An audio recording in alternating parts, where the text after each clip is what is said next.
자, 이명박님, 경선은 박근혜랑 할 때가 참 낫는데 두관이 없는 낙엽이 없는 경선 축제 부럽석해 하셨고요. 난란의 집님 질문: 윤석열 25일 안으로 나오나요? 그것은 지기현이 결정을 하겠죠. 자, 감사합니다. 새날 만에 아주 특별한 인터뷰. 자, 김민석 의원 나오셨습니다. 어서 오십시오. 안녕하세요. 네. 이게 새날이 보면 두 형제분이 왔다 갔다 하는 약간 또 저 김민웅 대표님 나오셨을 때는 또 형제는 영감했다 했는데 자, 김민석 의원 나오셨고요. 여러분 김민석 의원은 막 내란에 있어가지고 손가락 5손가락 안에 드는 내란 진압에 저는 공로자가 아닌가 싶고요. 김민석 후원 좀 부탁드려요. 국민 028001-04-278156 김민석. 그다음에 채팅창 상단에는 김민석 TV 링크를 올려드릴 테니까 가서 후딱 구독하고 오시기 바라겠습니다. 자, 본격적으로 인터뷰 시작하겠습니다. 일단 오늘 나오신 이유는 책을 썼어. 사실 정치인들 책 많이 쓰긴 해요. 근데 이 책은 심상치가 않아. 출마용도 아니고 내가 봤을 때 베스트셀러 작가를 노리는 것 같습니다. 아니 왜냐면 이게 난 이거 사고 싶거든. 그래서 내가 책 한번 갖다 주세요 그랬는데 책 아직 안 나왔다고 안 갖다 주세요. 근데 보통 작가한테는 이제 홍보용으로 몇 권 모레 나오는구나. 몇 권 나눠주거든요. 지금 근데 이건 재밌을 것 같아서. 네. 23일 날 나와요. 남이 쓰는 이재명 이야기. 아니 그런 것도 있지만 가장 가까이에서 본 이재명이라고 하는 사람에 대한 이야기. 최측근이 보는. 그러니까 이건 내가 봤을 땐 그래. 요거 한 10만 팔 생각을 하고 있는 거예요. 아유, 그랬으면 좋겠어요, 진짜. 아니, 죄송한 이야기 또 꺼내서 미안한데 가난하니까. 그 얘기 좀 하지 마세요. 10만 번 팔았으면 좋겠어. 아이, 참 좀. 저 책의 취지가 이재명 대표를 잘 알리는 거니까 그것을 위해서 많이 팔렸으면 좋겠다. 이러셔야지. 그렇죠. 거기다 대놓고 콕 남의 나 진짜 경사. 아니 그 책이 나간다고 제가 무슨 아니 그게 아니라요. 민주당 수석 최고위원이 이재명 대표에서의 글을 쓰는 건 나쁘게 썼겠어? 근데 진짜 재밌다. 이 책이 많이 팔려야 된다고 해야 효과를 노리는 거지. 저거 많이 팔 생각 없어요. 그러면 이게 책을 왜 썼어요? 아니 그럼 당연하죠. 많이 사주시기 바랍니다. 설명을 할 때 저의 무슨 가산이라든가 이런 거에 대해서 언급하지 마시라고요. 알겠습니다. 네, 그만하세요. 네. 아니 그게 아니고 이렇게 해야 팔린다니까. 내가 뭘 몰라서 그러는 건데. 근데 이 책을 왜 쓰신 거예요? 최고위원이 되고 나서 같이 이렇게 일을 하다가 문득 몇 가지 장면에서 이거 참 재밌다라고 생각된 일들이 있었어요. 그래서 그거를 어디 가서 유튜브 같은 데서 얘기를 하다가 이렇게 얘기를 했는데 제가 생각해도 남들이 보지 못하는 그런 해석이었고 흥미로운 것 같더라고요. 그리고 좀 알리고 싶더라고요. 그리고 일종의 그것이 저는 대표의 흔히 우리가 얘기하는 PI 이런 것과도 연동이 된다고 생각 들어서 우리 대표님 주변의 사람들과도 이렇게 이런저런 얘기를 한 적이 있었는데 그러다가 제가 이거 책으로 한번 써봐야 되겠다 싶어서 그때그때 조금 에피소드 같은 거를 메모를 하고 또 제 생각이 맞는지 보기 위해서 저는 옛날 얘기를 쓴 건 아니니까 이재명 대표 본인의 개인 스토리를 다룬 책들이라든가 이 대표에 대해서 쓴 책들을 다 읽었어요 한번. 그리고서 이제 저는 제가 본 면만 이렇게 쓰고 대표께도 나 이런 거 한번 써보려고 그런다고. 그래서 얘기를 이거 좋다고. 그리고 그때만 해도 그 다 쓰면 대표님하고 저하고 대표가 한 2시간 인터뷰를 해가지고 그것도 좀 실어보자고 그런 얘기도 우리가 야무진 꿈을 가졌는데 이놈의 개업이 터진 거예요. 그렇지 않아도 머리가 피곤해서 어느 시점부터는 글이 안 써졌는데 개업 나오고서 몇 달은 정신을 못 차렸잖아요. 그래서 제가 속으로는 포기를 했어요. 이건 안 되겠다. 그러니까 써놓은 글들이 있는데 좀 아깝긴 했지만 그냥 포기를 했는데 계엄 이제 하고 이 내란이 끝나서 파면이 이제 임박할 시점쯤 되니까 그 생각이 나고 그리고 중간에 제가 원래는 이게 계엄 나기 전에 시작한 건데 이 내란 과정에서 제가 쭉 지켜본 리더십에 대해서 제가 당에서 간담회를 하면서 내란 과정, 내란을 극복하는 데서 드러나면서 제가 관찰한 이재명 대표의 리더십을 한 8, 9가지 이렇게 정리해 본 적이 있어요. 근데 그것도 저는 상당히 의미가 있다고 생각을 했거든요. 그것을 좀 알리고 싶더라고요. 그래서 막판에 사실은 저희가 파면 직전에 저희가 완전히 거의 그 피로도가 극에 달했잖아요. 그렇죠. 긴장도 그렇고 매일 걸어 다니지. 우리가 나름 그래도 저는 머리는 안 깎았지. 머리 깎은 사람, 단식한 사람 막 그랬잖아요. 맞아요. 네. 근데 어쨌든 힘들었는데 이걸 그래도 좀 마무리해보고 싶다는 생각이 들어서 조금 더 글 보완을 하고 사실은 개인사에 대해서 쓴 것 중에 몇 가지는 담지 못하고 그냥 그러니까 초벌이 있었던 걸 완성은 못했지만 분량이 아주 많은 책은 아니지만 제가 볼 때 꼭 전하고 싶은 의미 있는 대목들이 있다 싶어서 완성을 파면 이후에 집중해서 그게 파면 이후에 유일한 연휴가 한 번 있었어요. 그때가 우리 국회의원들이 다 총선 이후에 전혀 못 쉬다가 처음으로 딱 맞아요. 그게 5월 며칠인가? 출근하지 마라. 그 이틀이 다들 뭐 지역구도 가고 잠도 자고 그러나 했는데 그 이틀 동안 제가 또 그냥 몰빵해가지고 그걸 좀 마무리를 했어요. 그래서 약간 정리를 해서 쓰게 됐습니다. 그러니까 애초 취지가 가까이서 보면서 일단은 저 자신이 흥미로워서 관찰했던 메모들. 근데 이제 출판사에서 글을 보더니 막 무슨 뭐 용비어천가도 아니고 조금 있는 그대로. 그래야 먹혀요. 일반인들한테는 그렇게 써야 먹혀요. 있는 그대로면서. 근데 이제 결과적으로 보면은 사람들이 잘 모르는 면, 사람들이 뭐 옛날에 DJ도 그랬는데 뭐 아주 무섭거나 독단적이거나 막 자기 마음대로 하거나 이런 식으로 알려져 있는 경우가 많잖아요. 흔히 얘기하는 악마화. 근데 제가 지켜보는 모습에 몇 가지 전혀 그렇지 않은 핵심이 있어서 그런 걸 좀 전하고 싶었죠. 예를 들어서 제가 이 글에 제가 만약에 책이라는 게 이걸 만약에 초상화라면 초상화라는 게 저는 뭐 정말 그림 못 그리고 아예 안 하는데 그런 거는 그 사람의 특징을 딱 잡아내는 거라 그러잖아요. 그런 의미에서 하나를 찍어낸다면 제가 토론가다. 이재명 대표가 합리적인 유쾌한 토론가다. 합리적인 실행가 유쾌한 토론가고 그거를 다른 표현하면 저는 굉장히 쿨한 이재명이다 이렇게 생각을 했어요. 뭐 그런 얘기를 좀 정리를 했습니다. 저는 이제 이 대선 국면에서 앞에 있는 이재명 후보의 결국 국민이 합니다 책하고요.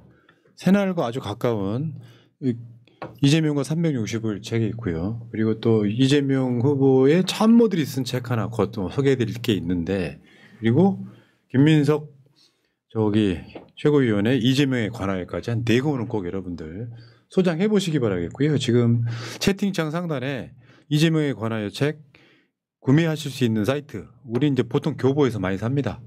그나마 좀 윤리적이라고 해서 자 한 가지만 더 말씀드릴게요. 재미난 게 제가 그래서 다시 책을 써서 마무리한다는 말씀을 얼마 전에 드렸어요. 사실 제가 하다가 거의 포기를 했다가 다시 했으니까 그래서 저희도 바빠서 서로 같이 앉아서 여유 있게 얘기할 시간이 없었는데 가장 마지막 본회의 때 최근에 나 사실 마무리했다고 최근에 근데 그 얼마 전에 제가 그걸 한번 여쭤봤어요. 제 그 책 중에 나오는데 정치인의 소위 어록에 나오는 말 있잖아요. 그게 이제 DJ 하면 우리가 행동하는 양심이잖아요. 노무현 대통령은 이제 깨어있는 시민들의 그 있잖아요. 근데 제가 이재명 나중에도 만들어질 수 있지만 지금까지로 볼 때 이재명을 상징하는 그 한마디가 뭘까 제가 곰곰이 생각을 해본 거예요. 근데 그것이 이제 여기 보면 제가 관찰한 이재명의 오늘 이재명이 있기까지의 그것에도 담겨 있는 시대 정신이 이제 집단지성에 대한 신뢰 이제 이런 것인데 결국 정치는 국민이 하는 것이다. 이 얘기를 굉장히 대표가 많이 쓰잖아요. 근데 그것이 이제 그냥 몸에 배어서 나올 때가 많거든요. 그래서 제가 언제 한번 그걸 여쭤봤어요. 혹시 DJ는 이 말이었고 노무현 대통령이 이 말이었는데 혹시 그야말로 우리 인생샷처럼 인생 한마디를 딱 고른다면 나는 대표님을 보면서 정치는 국민이 하는 것이다라는 워딩을 나는 생각했는데 내가 맞게 했는지 모르겠다. 어떻게 생각하시냐. 그랬더니 이제 그런 얘기를 나눈 적이 있거든요. 근데 이번에 보니까 우리 대표님 그 나온 책의 내용이 국민이 합니다잖아요. 네, 아 그러네. 네, 같은 맥락. 그러니까 그게 사실은 가장 핵심적인 철학. 저는 그것이 지금의 시대 정신이라고 보고 지금 결국 정치는 시대 정신인데 그것이 시대 정신이기 때문에 그 시대 정신을 읽어내고 체화한 이재명이라는 정치인이 10년 동안 그걸 쭉 갔기 때문에 그 축적의 시간 때문에 저는 오늘이 있었다고 보거든요. 하여간 그것 예를 들어 그런 것이 흥미로운 과정이었습니다. 예. 사실 권성동 책을 보면 다 나와 있는 이재명 망언지. 이재명 명언지 그 중에서 이렇게 하나 이렇게 쫙 골라가지고. 아니 나는 그 내 기억 속에 떠오르는 것 중에 하나가 이재명 후보 당 대표 뽑힐 때 있잖아요. 호남 갔을 때 김민석 최고위원 그때는 후보였죠 후보. 예를 들면 약간 시간에 있어갖고요. 김대중 대통령을 비서실장으로 모신 사람이잖아요. 김민석 의원이. 근데 이재명과 김대중 대통령을 이재명 후보랑 이어준 게 김민석의 역할이에요. 그때 당시에 김대중 대통령을 만들었던 김민석이 이재명을 대통령으로 만들고 싶다. 이게 사실은 맥락상 최고위원 공약이었었거든요. 호남에서 제가 그런 말씀을 드렸어요. 김대중과 이재명을 잇는 다리가 되겠다. 제가 그때 실제로 30대 김대중 대통령의 대통령이면서 총재이실 때 총재비서실장을 했고 저는 몇 해 전부터 김대중의 서사와 이재명의 서사가 겹친다는 느낌을 자꾸 받는다. 저는 그렇게 생각했고 대표에게도 그런 말씀을 쭉 드렸고. 그러고 보니까 의원님은 민주당의 대통령님들 다 모셨었네. 가깝게 다 지내봤죠. 예. 살아있는 와서. 그러니까. 살아있는 와서. 이상하네. 한 20년 전에 김민석이 봤는데 아직도 젊어. 그러니까 늙지 않는 김민석. 이런 게 있어. 내가 내 자랑하는 건 좀 쑥스러워요. 사실 결국 국민이 합니다 하면 이재명의 시선으로 본인이 주장을 하는 건데 우리가 살다 보면은 저는 잘 모르는 사람인데 누구를 통해서 그 사람은 좋은 얘기를 듣잖아요.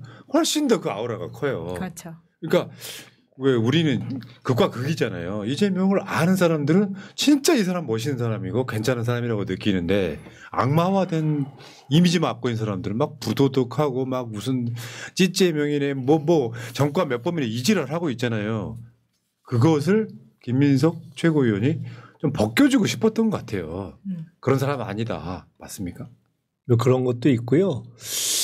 아니 실제로 이제 제가 저를 잘 아는 분들은 뭐 정치를 하는 분들이나 아닌 분들이나 소위 흔히 이야기하는 중도층 또는 약간 보수에 있는 분들도 제가 막 오버하는 스타일이 아닌 걸 좀 알거든요. 그렇죠. 네, 오버한 진짜 본인이 엄청 싫어하시죠. 네, 그래서 그리고 이제 있는 그대로 이렇게 보고 얘기를 하면 그분들의 심층적 이해에 도움이 되겠다는 생각이 나름 들었고 그런 에피소드를 이렇게 제 나름의 해석을 갖고 이야기하면 그러냐고 이렇게 하는 경우가 있더라고요.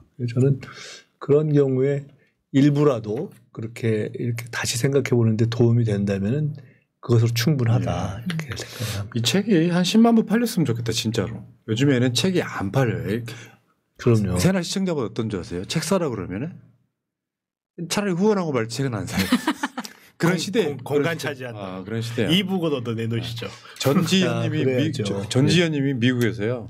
폰안이 번거롭겠지만 이 슈퍼챗으로 김민석님께 후원 좀 부탁드립니다. 슈퍼챗 보내서 이걸로 후원하지 할게요. 이거 미안했던지 한 번 더 보내주세요. 폰안님께 번거롭게 한지 티켓값 보냅니다. 슈퍼챗 보내줬고요. 미국에서 진짜 감사합니다. 저는 사실 기본적으로 책은 나오면 다 사요. 네. 그냥 기계적으로 삽니다. 보관만 하지 이제. 그럼요. 책 장식용이죠. 책은 액세서리입니다. 나중에 이제 음성으로 나오면은 그거 듣고 자는 거야. 이제. 그렇죠. 자, 그러니까 책은 읽으려고 사는 게 아니라. 그래서 저 책 설명회를 좀 몇 군데 몇 번 해야 되겠어요. 네, 알겠습니다. 왜요? 네. 책 나온 다음에. 높이가 배고작이 오늘 30분밖에 없어요. 시간 좀 아낄게요. 네. 딸기나무님 감사드리고요. 어쨌건 여러분 이재명에 관하여 지금 채팅창 상단에 링크가 있어요. 새내른마가 엄청 빨라요. 여기 요즘에 다 이제 이런 사이트에 있죠. 아이디들이 있으시잖아요. 그 조만간 새날마켓이 또 들어와요. 그때 사셔도 상관없을 것 같고. 그런데 그 이재명 전 대표께서 어제 주말에 경선하는데 90% 득표 의원님 이거 야당 대선 후보 경선에서 90% 득표하는 거 혹시 목도하신 적 있어요? 없죠. 없죠. 제가 요 말씀드리고 싶어요. 어저께 권성동, 권영세 그 하고 같이 한 의자에 앉았던 기회가 있어요. 뭐 행사 때문에? 네.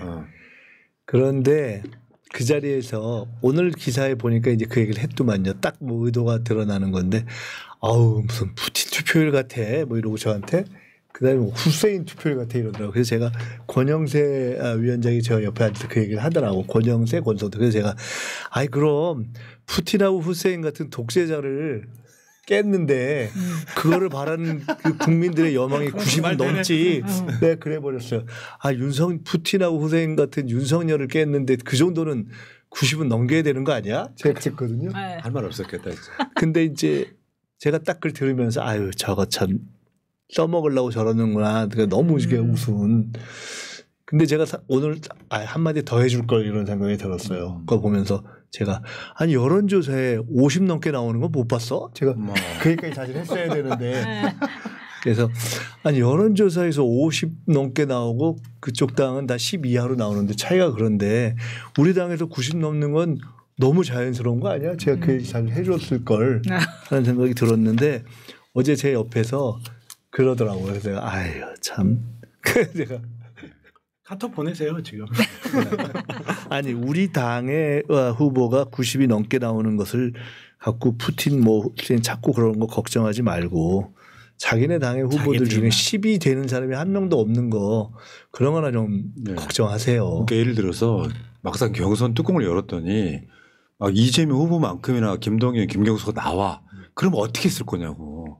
이재명 뭐 사실은 뭐 리더십 뭐 실종됐네 뭐 이렇게 이야기할 거 아니에요. 근데 저거는 전 이렇게 봅니다. 지난 전당대회 때보다도 그때도 뭐 어대명이었는데 높잖아요. 저건 뭐냐면 그만큼 하루라도 빨리 정권 교체를 하고 싶은 비원이 그냥 뜨겁게 담겨 있는 숫자들입니다. 사실은 빨리 바꾸고 싶은 거예요. 맞아요. 이재명을 통해서. 그래서 저는 저것은 정권 교체를 향한 그리고 빨리 이재명으로 새로운 민주정부를 수립하자는 그런 정말 무서운 국민적 열망이 그냥 담겨 있는 거죠. 아, 그러니까 이 여세로 정권 교체까지 이제 40여일 남았습니다. 떨리긴 하는데요. 이럴 땐 상황 관리해야 되는 거 아니에요? 민주당 입장에서 큰 덜컥수에 걸리지 않고 그럼요. 이거 유지하는 추세로.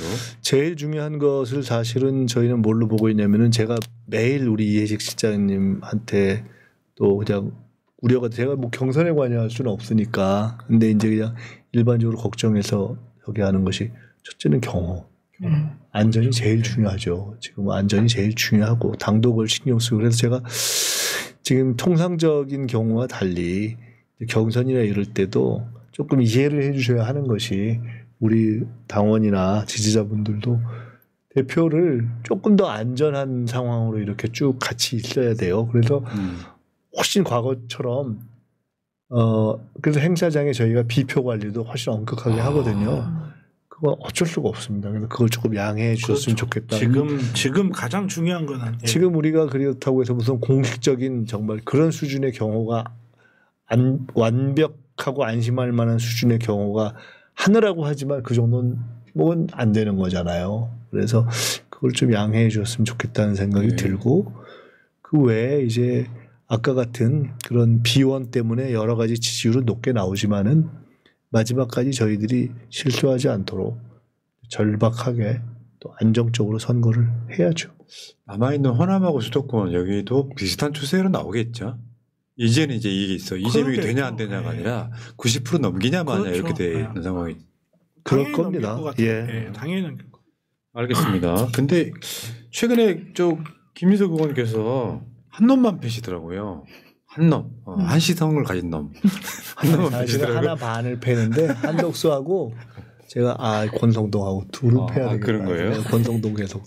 자, 그러니까 사실 낯선 장면이긴 해요. 김민석 의원이 1인 시위하는 장면. 사실 제가 저런 거 아니 뭐 저런 거라는 표현에서 1인 시위를 낮게 본다는 의미가 아니라 제가 좀 이렇게 튀는 거 별로 안 하는. 아니 그만큼 바쁘신 분이기 때문에 민주당에 지금 가만히 있어 봐봐. 저 민주당 집권 플랜 본부장, 수석 최고위원 이런 거 더불어민주당 내란 극복 국정안전특위위원장 저거 할 시간이 없는 거거든요. 근데 왜 하시는 거예요 지금? 한덕수 그 헌재 재판관 지명에 대해서 헌재에서 이제 이건 아니다라고 인용하면서 결정이 났는데 그러면서 이제 탄핵 문제를 할 것인가 말 것인가 하면서 일단 그 부분을 조금 더 다시 지켜보는 단계로 갔는데 근데 한덕수 문제가 헌재 문제도 있지만 사실은 저는 지금 대선과 관련해서도 그렇고 국익과 관련해서도 그렇고 이 관세 협상 문제가 제일 중요한 문제로 부상할 거라고 봤고 실은 제가 한 달쯤 전부터 우리 내부에서 결국 한덕수가 출마할 거다 저는 그렇게 보고 이야기를 하고 좀 분석을 하고 있었어요. 그때는 설마 했었어요. 근데 지금 한덕수 노코멘트 하잖아요. 그러니까. 한단 뜻이잖아요. 그러니까 탄핵 기간 중에 한 달쯤 전부터 저는 한덕수가 나온다고 봤거든요. 그래서 이 시점에 한덕수를 명확하게 관세 협상과 관련해서 이 의도를 드러내는 공격을 해야 된다는 생각을 해서 문득 제가 그냥 이거를 좀 할까라고 생각했는데 혼자 좀 그런 것 같고 그래서 이거 1인 시위라도 해야 되겠는데 하고 우리 전략위원장한테 내가 이런 거라도 해야 되겠는데 어떻게 생각하냐 그랬더니 괜찮을 것 같다고 하더라고요. 급은 사실 맞아요. 김민석이 나서주면 지금 현재 내란 대행 상대하기는 딱 좋은 급이에요. 근데 이게 이제 이슈가 사실은 아직까지도 국민들이 이 관세 협상과 관련한 문제에 대해서 충분히 지금 전파가 안 돼 있는 상태인데 지금 며칠 저렇게 계속 때려서 하루 한 게 아니고 지금 매일 하거든요.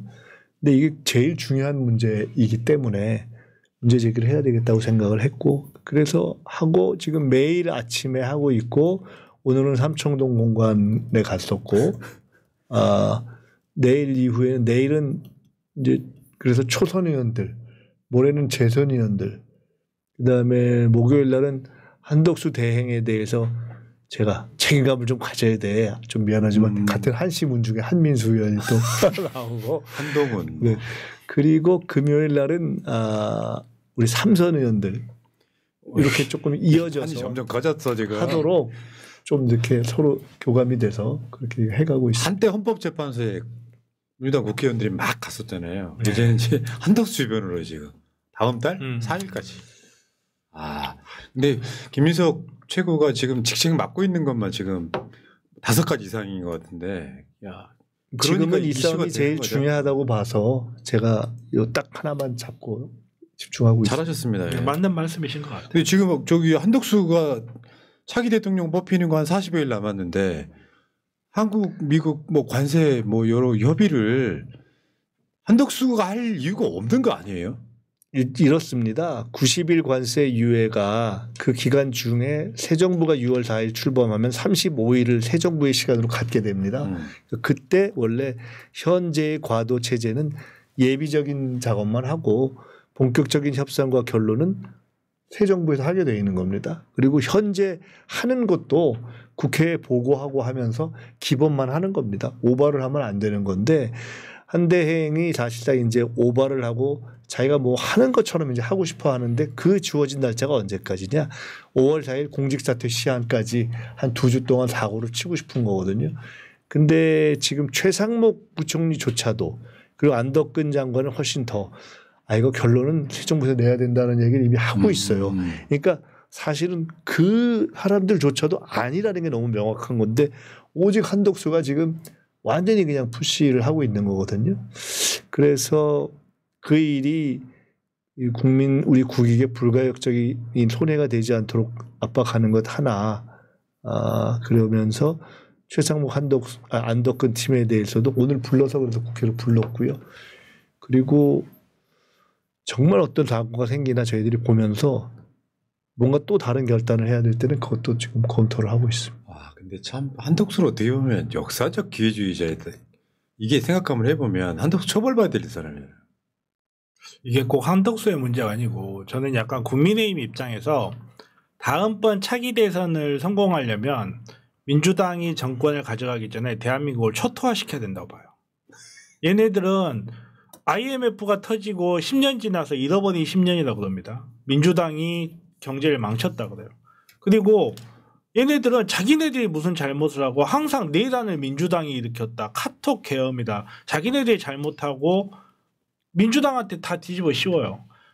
정말로 이재명 정권이 딱 들어서 가지고 이재명이 일을 너무너무 잘해. 그러면 국민의힘은 영원히 집권 안녕이에요.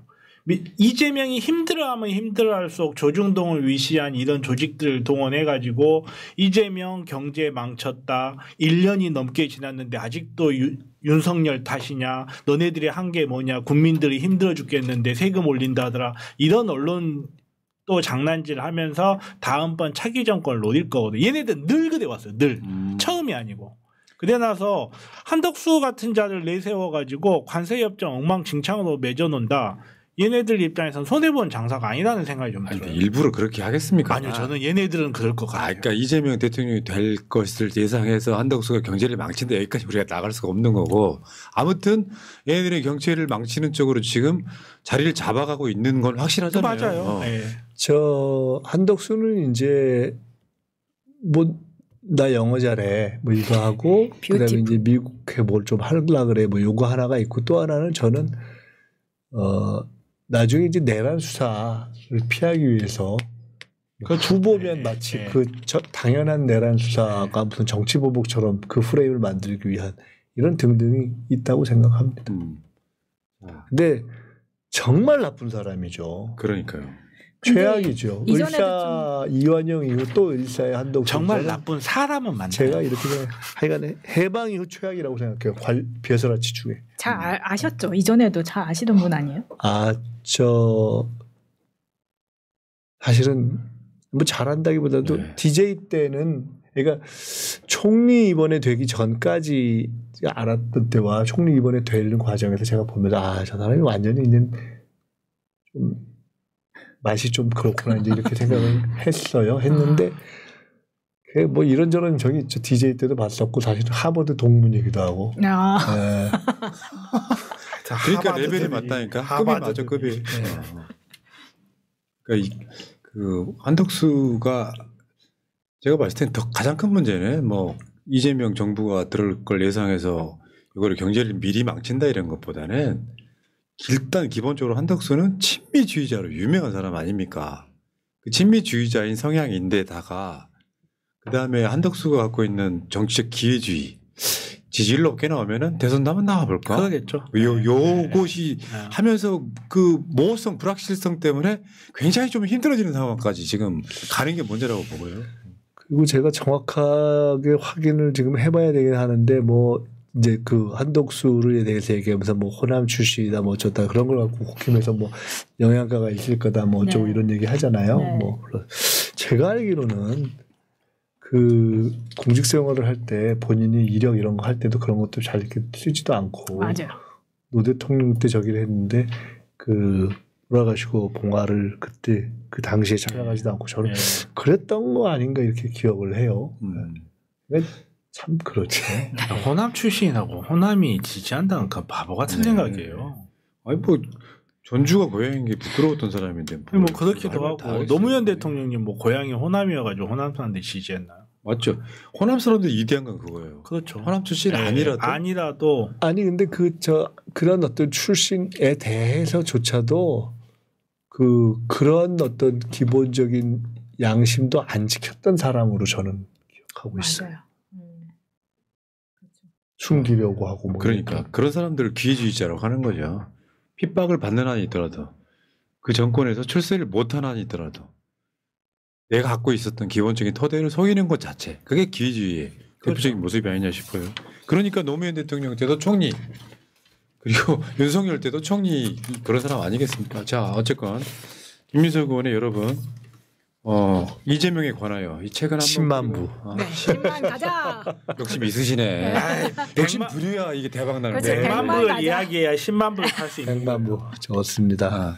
이게 뭐 돈 벌려고 그러는 게 아니라 그만큼 알리고 싶다 이런 의도로. 자 김민석 의원과 함께했습니다. 자 가셔야 돼요 시간 관계상. 자 다음에 또 뵙겠습니다. 고맙습니다. 네, 감사합니다. 가자.